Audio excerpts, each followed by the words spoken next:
Fact से whether CC appeals in service tax cases, ये आपका एसोसिएटेड होटल्स वाला केस चला 2015।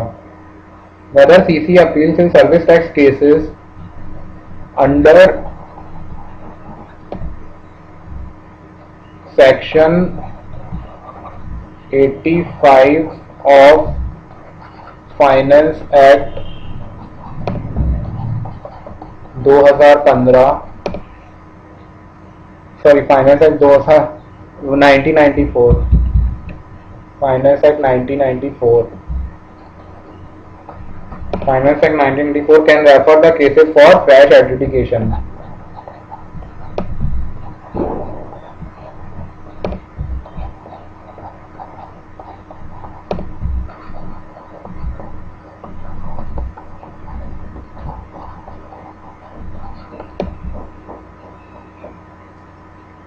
लीगल सपोर्ट जो है हमारा यहां से लिया गया सेक्शन नंबर 85(4) से।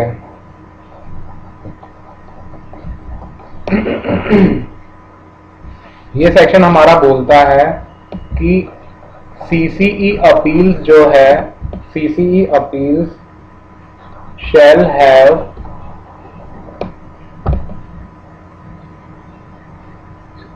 CC appeals shall hear and determine the appeal. CC appeals shall hear and determine the appeal and subject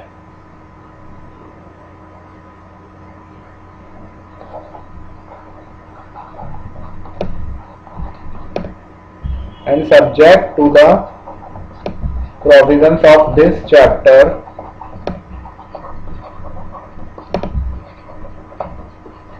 आप लोग लिखिए, मैं लिखवा रहा हूं। CC appeals shall hear and determine the appeal and subject to the provisions of this chapter pass such order as it thinks fit, जैसा उसे सही लगता है, as it thinks fit, and such order may include an order enhancing the service tax interest and penalty. And such order may include an order enhancing the service tax interest and penalty. ठीक है, अच्छा आगे लिखिए section 85 subsection 5। ये तो आपको मैंने लिखवाया सेक्शन 85(4). आगे लिखिए सेक्शन 85 सबसेक्शन 5, इसको आगे लिखिए। इन हियरिंग द अपील, जब अपील हियर करता है, in hearing and appeal and making orders, in hearing the appeal and making orders under this section the commissioner appeal shall exercise the same power, the commissioner appeal shall exercise the same power and follow the same procedure as applied in Central Excise Act। जो central excise act के अंदर procedures लगते हैं वो ही जो है follow करेगा commissioner appeals. Section 85(5) ये हमें बोलता है। नोट लिखिए एक, इसके बाद एक नोट डाल के लिखिए। एज पर central excise act under section 35 and 35A, CC appeals cannot refer back the case। CC appeals cannot refer back the case, ठीक है। CC appeals के पास ही पावर नहीं कि केस को वापस रेफर बैक कर सके। सैट स्टेट के पास पावर है। किसके पास है? सैट स्टेट के पास ये पावर है, बट सीसीई अपील्स के पास ये पावर नहीं है, ठीक है। अच्छा, ये जो लाइन है ना कि भाई कमिश्नर अपील्स, जो मैंने आपको 85(4) में लिखवाया ना कि commissioner appeals shall hear and determine the appeal and subject the provisions of this chapter, subject to the provisions of this chapter, इसके आगे मैंने आपको लिखवाया था and pass such order as he thinks fit. इस लाइन को जो है ना लिमिट कर दिया सेक्शन 85(5) में। ये जो है ना मैंने आपको दिखाया था कि लिखवाया था कि pass such order as he thinks fit, जैसा उसको ठीक लगे। इस लाइन को सेक्शन 85(5) ने लिमिट कर दिया। ठीक है, तो यहां पर जो है सेक्शन 85(5) जो है उसने इसको लिमिट कर दिया। तो अब मुद्दा यह है कि हम किसकी बात माने। सर्विस टैक्स के अंदर ये बोला गया है कि एक्साइज के प्रोविजंस ही रहेंगे। सर्विस टैक्स के अंदर मतलब अगर हम देखें तो रेफर बैक नहीं कर सकते। वैसे तो सीसी जो अपील्स है उसके पास जो है खुली पावर्स हैं, बट जो सेक्शन 85(5) है उसके अंदर इसको लिमिट कर रहे हैं, इसको जो है लिमिट कर रहे हैं। ठीक है, स्पेसिफिक जो है प्रोविजन डाल के जो है इसको लिमिट कर रहे हैं स्पेसिफिक से। जनरल वाले को स्पेसिफिक से लिमिट कर रहे हैं। समझ आ रहा है? तो यहां पर जो है जनरल वाला चलेगा, स्पेसिफिक वाला नहीं चलेगा। यहां पर जो है जनरल वाला चलेगा, स्पेसिफिक वाला यहां नहीं चलेगा। ठीक है, तो ये वर्डिंग्स जो हैं बहुत इंपॉर्टेंट है। सेक्शन 85(5) जो था वो तो ये बोल रहा था कि इन हियरिंग जो जब करेंगे और जब कोई ऑर्डर लिया जाएगा under this section, the commissioner appeal जो है उसके shall exercise the same power and follow the same procedure as applied in central excise act. तो इसको लिमिट कर रहे थे, इसको सर्विस टैक्स के अंदर भी। ओके, बट जो ये स्पेसिफिक सेक्शन 85(5) है ये यहां नहीं चलेगा, जनरल चलेगा as per the order of court. ठीक है, सीसी अपील जो है वो रेफर बैक कर सकता है। चलिए अब आगे बढ़ते हैं हम लोग। अगला केस आपका है, कहां तक पहुंच गए थे हम लोग? एसोसिएटेड होटल्स हो गया था, और ये हो गया था अपना अशोक कुमार तिवारी हो गया था। अगला आपका है ये इंजीनियरिंग वाला, अपन बाद में देखेंगे। चाक्यात एजेंसीज मद्रास हाई कोर्ट। देखिए इस केस के अंदर क्या हो रहा है। यहां पर क्या हुआ कि एक असेसी है, असेसी ने जो है अपील करी किसी मैटर में। वो अपील तो उसने टाइम से करी, टाइम जो लिमिट था उसके अंदर अपील करी। ठीक है, आपको अपील के प्रोविजन बहुत अच्छे से पढ़ने हैं, बहुत इंपॉर्टेंट है। एक्साइज, सर्विस टैक्स और कस्टम्स के अपील प्रोविजंस नहीं पढ़े तो एक बार पढ़ लीजिए। ठीक है, तो होता क्या है कि गलती से जो असेसी है ना, सीसी अपील्स की ऑफिस की जगह जो है कहां चला जाता है? देखिए एक सेकंड, सीसीई अपील्स के ऑफिस जाना था, कहां चला जाता है? एक सेकंड, केस पढ़ते हैं। In the instant case, the assessee filed an appeal to commissioner, but mistakenly gave it to adjudicating officer who had passed the original order. Appeals जो है वो कमिश्नर को करनी थी, फाइल करी कमिश्नर को, बट जो ऑर्डर की कॉपी थी वो जो है मतलब जो अपील है वो उसने दे दी जिसने ओरिजिनल ऑर्डर पास किया था उस एडजुडिकेटिंग ऑफिसर को। तो अब इस केस में क्या है, एपीलेट अथॉरिटी ने उसकी अपील रिजेक्ट कर दी इस ग्राउंड पे कि आपने जो है कि अपील जो है हमारे ऑफिस में नहीं दी टाइम लिमिट के अंदर। ठीक है, बेसिकली जो अपील जो है टाइम पर प्रेफर करी, but it did not reach the different wing of the same building. इसमें क्या हुआ ना कि बिल्डिंग, एक ही बिल्डिंग के अंदर ऑफिसेज हैं, तो वो दूसरे ऑफिस के अंदर पहुंच गई। अपील के पास जानी चाहिए थी बट वहां नहीं पहुंची। अब डिपार्टमेंट बोलता है, department contented that although appeal was received in time by the adjudicating officer, appellate authority rejected the appeal as the same was not received in the office in time। तो अब यहां पर can the appeal filed in time but to wrong authority, इसको जो है क्या ये जो है पहले दूसरी जगह पे चली गई तो इसको टाइम बार किया जा सकता है? मतलब कि जब उसको पता पड़ा सैसी को कि भाई उससे गलती हो गई तो उसने अपीलेट अथॉरिटी को वो दी, बट तब तक टाइम खत्म हो गया था। तो ये वो मुद्दा यहाँ पर ये है कि can the appeal filed in the time but to wrong authority be rejected by the appellate authority being time barred? क्या ऐसा हो सकता है? तो यहाँ पर हाई कोर्ट ने जो है इसका ऑर्डर आया कि अपील जो है गलती से एडजुडिकेशन में चली गई तो एसआईटी ने अपनी तरफ से टाइम पर दी थी, बट गलती से उसने अपील जो है एडजुडिकेशन में डाल दी। यहां पर जो है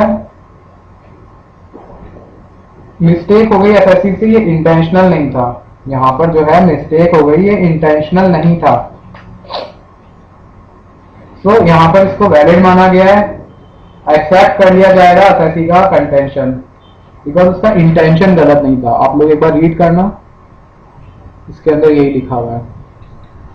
अगला केस देखिए, Indian coffee workers cooperative society limited 2014। Indian coffee workers cooperative society limited 2014 का केस लॉ। क्या बोल रहा है ये इंडियन कॉफी वर्कर्स? क्वेश्चन पढ़िए। The assessee was running a flying training institute and aircraft maintenance engineering institute. It was engaged in providing training and coaching to individuals in the field of flying of aircraft. यहाँ पर क्या हो रहा है कि एक institute है, air flying institute. उस एयर फ्लाइंग इंस्टीट्यूट के अंदर जो भी ट्रेनिंग होता है, जो वहां से ट्रेनिंग लेता है, उसका जो पीरियड है, देखिए, the assessee was running a flying training institute and aircraft maintenance engineering institute. It was engaged in providing training and coaching to individuals in the field of flying of aircraft for obtaining commercial pilot license from Direct Civil Aviation (DGCA) New Delhi. वहां से उसने ले रखा है licence. It also provided training for obtaining basic aircraft maintenance engineering license. Training provide करवाता है. Point of dispute यहाँ पर ये था कि डिपार्टमेंट जो है उसने बोला the department demanded service tax on this training activity. इसके ऊपर जो है डिपार्टमेंट ने सर्विस टैक्स मांगा. However, the SSC contended that since the services were leading to the grant of diploma certificate recognized by the law, the services were exempt. Law के अंदर आप diploma दे रहे हो, ये जो सर्विसेज हैं ये एग्जेम्प्ट हैं, and thus were not chargeable to service tax. ठीक है. The SSC cited the case of the Indian Institute of Aircraft Engineering versus Union of India. ये केस कोट करते हुए बोलता है कि दिल्ली हाईकोर्ट ने कहा था सिमिलर मैटर के अंदर कि ये सर्विसेज जो है इस पे सर्विस टैक्स नहीं लगेगा बिकॉज ये एग्जेम्प्ट हैं. तो मुद्दा यहाँ पर ये इश्यू ये है, whether the course completion certificate और training offered by approved flying training institute and aircraft engineering institute is recognised by law. क्या इसको लॉ ने रिकॉग्नाइज किया है for being eligible for exemption from service tax? If the course completion or training is only for the purpose of eligibility for obtaining ultimate license, एक eligibility दे देता है कि भाई आप ultimate license अब ले सकते हो, approval for certifying repair maintenance airworthiness of aircraft. Legal position यहाँ पर क्या है देखिए, हाई कोर्ट ने जो है दिल्ली हाई कोर्ट की जो जजमेंट थी उसको रेफर किया in the case of institute of aircraft engineering versus union of India, जहां पर दिल्ली हाई कोर्ट ने क्या कहा था देखिए. The expression recognised by law is a very wide one. Recognised by law एक बहुत ही वाइड टर्म है. लेजिस्लेचर ने यहाँ पर जो एक्सप्रेशन है, the legislature has not used the expression conferred by law और conferred by the statute. Recognised और कन्फर्ड में बहुत अंतर है. Recognised is a wide term. Thus, even if the certificate, degree, diploma qualification is not the product of a statute, but has been approved, has some approval in law, तो ये exempt कर दी जाएगी. कुछ approval तो है ना law के अंदर. The Aircraft Act 1934 जो है ये having provided for grant of approval to such institute and having let down conditions for grant, जो conditions हैं वो सब डाली हुई है. and having further provided for relaxation of 1 year in the minimum practical training required for taking DGCA examination. 1 साल की जो है ट्रेनिंग वो माफ हो जाती है अगर आप ये कोर्स करते हो तो। Have recognised the course completion certificate and qualification offered by such institute. ठीक है, डीजीसीए ने इसको मान्यता दी हुई है।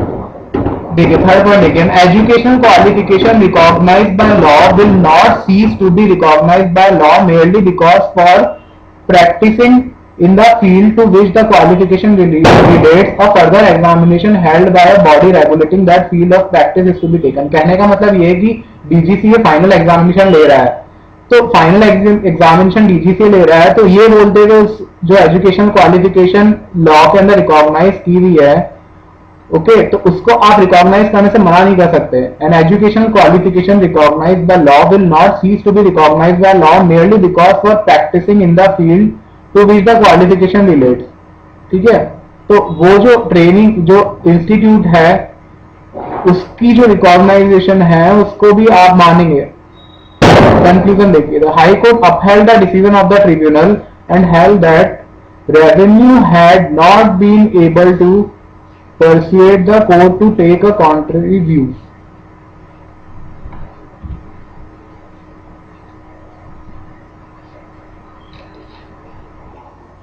तो यहां पर जो है इलाहाबाद हाई कोर्ट ने दिल्ली हाई कोर्ट का व्यू ही यहां पर माना और बोला कि कॉन्ट्ररी व्यू पॉसिबल नहीं है, रेवेन्यू परस्यूएड नहीं कर पाया। दिल्ली हाई कोर्ट ने जो बोला था वो यहां पर भी एप्लीकेबल हुआ, हाई कोर्ट ने उसे इलाहाबाद हाई कोर्ट ने भी माना। यहां पर सर्विस टैक्स नहीं लगेगा और जैसे मान लीजिए आप ये अपना institute of company secretary of India है, ये आपको जो है ओरल कोचिंग वगैरह और ये दे रहा है, प्रोवाइड करवा रहा है, तो क्या इस पे सर्विस टैक्स लगता है? इस पे सर्विस टैक्स नहीं लगता। मगर अगर आप मान लीजिए सैटेलाइट क्लासेस ले रहे हैं यहाँ पर या फिर कहीं जाकर face to face private tuition centre से ले रहे हैं, उनको लॉ ने रिकॉग्नाइज नहीं किया है, उनको लॉ ने रिकॉग्नाइज नहीं किया। या फिर आप मान लीजिए मेरे से कोचिंग ले रहे हैं, मेरे से आप कोचिंग ले रहे हैं, मेरा जो है टर्नओवर 10 करोड़ से 10 लाख से ज्यादा है सर्विस टैक्स के अंदर, तो मुझ पे सर्विस टैक्स लगेगा बिकॉज मुझे लॉ ने रिकॉग्नाइज नहीं किया है। आईसीएआई, आईसीएसआई, सीएमए इंस्टीट्यूट, इन सबको जो है लॉ ने रिकॉग्नाइज किया हुआ है, इन सबको लॉ ने रिकॉग्नाइज किया हुआ है। इनको तो एक्ट के अंदर, इनकी तो सेपरेट एक्ट चल रही है, तो ये इंस्टीट्यूट पे जो है ये जजमेंट एप्लीकेबल होता है ऐसे इंस्टीट्यूट पे those who are recognised by law. समझ रहे हैं? अगला केस अरविंद मिल्स लिमिटेड 2014। देखिए इस केस में क्या हो रहा है।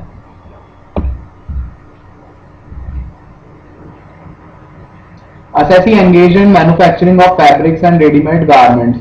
In order to reduce its cost, they deputed some of their employees to their group company। अब क्या होता है कि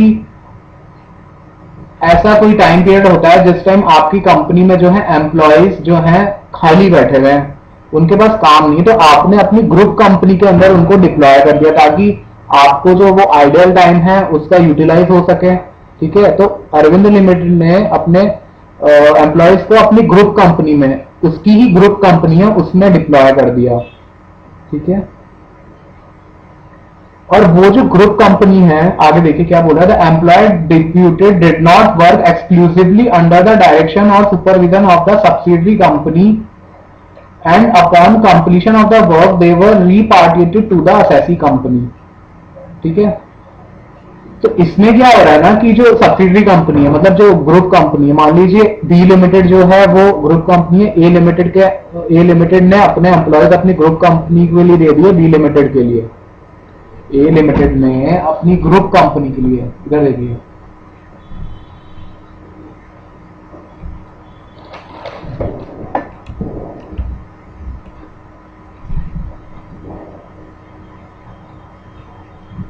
ए लिमिटेड है, इसके 50 एम्प्लॉयज हैं जो कि आइडल बैठे हुए हैं, आइडल बैठे हुए हैं। ठीक है, इन 50 एम्प्लॉयज को उसने दे दिया बी लिमिटेड को जो उसकी ग्रुप कंपनी है।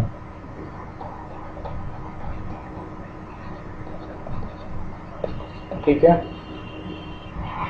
अब बी लिमिटेड जो है वहां पर ही एम्प्लॉयज काम करने चले गए, वहां पर ही एम्प्लॉयज काम करने चले गए, बस बी लिमिटेड के पास कंट्रोल नहीं है इनके ऊपर पूरा। बी लिमिटेड के पास कंट्रोल नहीं है, ठीक है। तो क्या ये सप्लाई और सर्विस ऑफ मैन पावर माना जाएगा और उस पर सर्विस टैक्स लगाया जाएगा? मैन पावर सप्लाई पर सर्विस टैक्स लगता है ना, तो क्या ये जो है ये सप्लाई और सर्विस, क्या ए लिमिटेड बी लिमिटेड को मैन पावर सप्लाई कर रही है? देखिए मैन पावर सप्लाई करते हैं ना तो पूरा कंट्रोल होता है आपके ऊपर, आपके पास मैन पावर का। यहां पर कंट्रोल नहीं है, no control, out of control हो रहे हैं। बिकॉज लेबर जो है, लेबर के साथ लेबर का कंट्रोल भी सामने वाले को मिलना चाहिए मैन पावर सर्विसेज के लिए, तो आपका सप्लाई ऑफ मैन पावर माना जाता है। देखिए यहां पर क्या लिख रहा है ये, the employer deputed did not work exclusively under the direction और supervision of the subsidiary company. मतलब एक्सक्लूसिव कंट्रोल नहीं है, no exclusive control.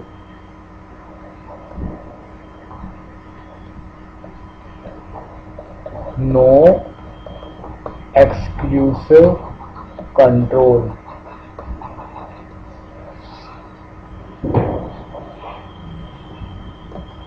which is a necessity,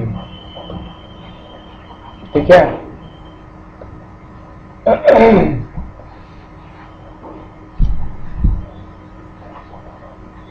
in order to reduce its cost, reduce करने के लिए they the revenue sought to recover service tax from the assessee for the reimbursement recovered by it from its group subsidiary company for the cost of such employees on deputation under the service category of manpower supply। Issue क्या है? Issue अगर आप सब देख लेना, conclusion पढ़िए। The High Court rejected the contention of the revenue and held that deputation of employees by the respondent to its group companies was only for and in the interest of the assessee. There is no relation of agency and the client. The assessee company was not engaged in providing any services directly or indirectly in any manner for recruitment or supply of manpower temporarily or otherwise to a client. Therefore, they were not liable to pay service tax. Arvind Mills Limited 2014 Gujarat high court. Next case आपका hotel East Park 2014 Chhattisgarh high court.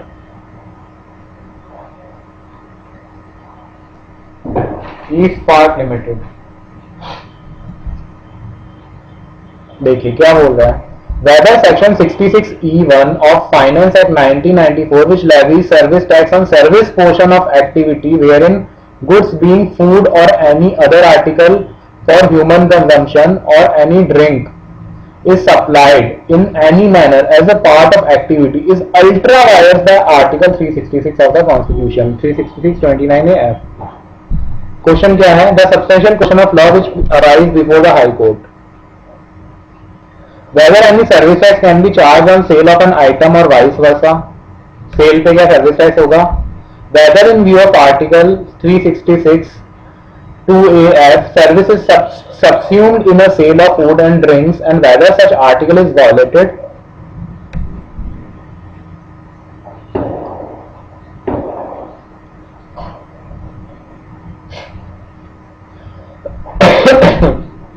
इसका मैं आपको diagram बनवाता हूं।